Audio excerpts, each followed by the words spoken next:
High friends, welcome to யாஷிகர். நம்மளோட ஹீரோவுக்கு என்னங்க ஆச்சு? தாங்கி தாங்கி கால நொண்டி நொண்டி நடந்துட்டு போயிட்டுருக்காரு அவரோட ஃப்ளாட்டுக்கு. என்ன ஆச்சுன்னு தெரியல. ஆ after effect of today shoots அப்படின்னு சொல்லி ஷேர் பண்ணியிருந்தாரு. நினைத்தாலே இனிக்கும் சீரியலோட ஷூட்டிங் இன்னைக்கு ரொம்பவே பலமான ஃபைட் சீக்வென்ஸ் மாரி ஏதாவது இருந்ததா என்னன்னு தெரியல. கால் ரொம்பவே அடிபட்டிருக்கு. நம்மளோட ஆனந்த் அவங்க எல்லாருக்குமே தெரியும். நினைத்தாலே இனிக்கும் ஹீரோ.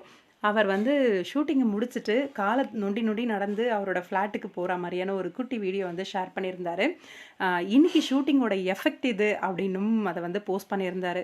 என்ன ஆச்சு அப்படின்னு தெரியல. கால்ல அடிபட்டிருக்கு போல இருக்கு. அதேபோல ரீசென்ட்டா ஒரு ஸ்டோரி ஒண்ணு ஷேர் பண்ணியிருந்தாரு. கையில அடிபட்டு கட்டு போட்டிருக்கா மாரி. கீழ வந்து நினைத்தாலே இனிக்கும் அப்படின்னும் போட்டிருந்தாரு. இன்னைக்கும் வந்து அந்த ஷூட்டிங் ஸ்பாட்ல வந்து கையில அடிபட்டிருக்கு.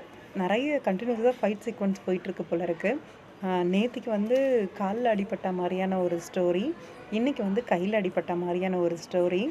ரொம்பவே சேஃபா வந்து நடிக்கணும். இது ரொம்பவே ரிஸ்க்கான ஒரு ப்ரொஃபஷனும் கூட. ரீசெண்டா கூட கண்ணே கலைமானி ஃபைட் சீக்வென்ஸ்ல தான் அந்த ஹீரோவுக்கு வந்து அடிபட்டுச்சு. உங்க எல்லாருக்குமே தெரியும்னு நெனைக்கிறேன். நம்ம நினைத்தாலே இனிக்கும் ஹீரோ ஆனந்த்க்கு ரீசெண்டா கன்டினியூஸா 2 டேஸா அடிபட்டுட்ருக்கு.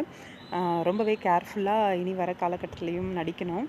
அப்கமிங் ஏதோ தரமான சம்பவம் நினைத்தாலே இனிக்கும் சீரியல்ல இருக்குன்னு நெனைக்கிறேன். அதான் கன்டினியூஸா ஃபைட் சீக்வென்ஸ் போயிட்டே இருக்கு.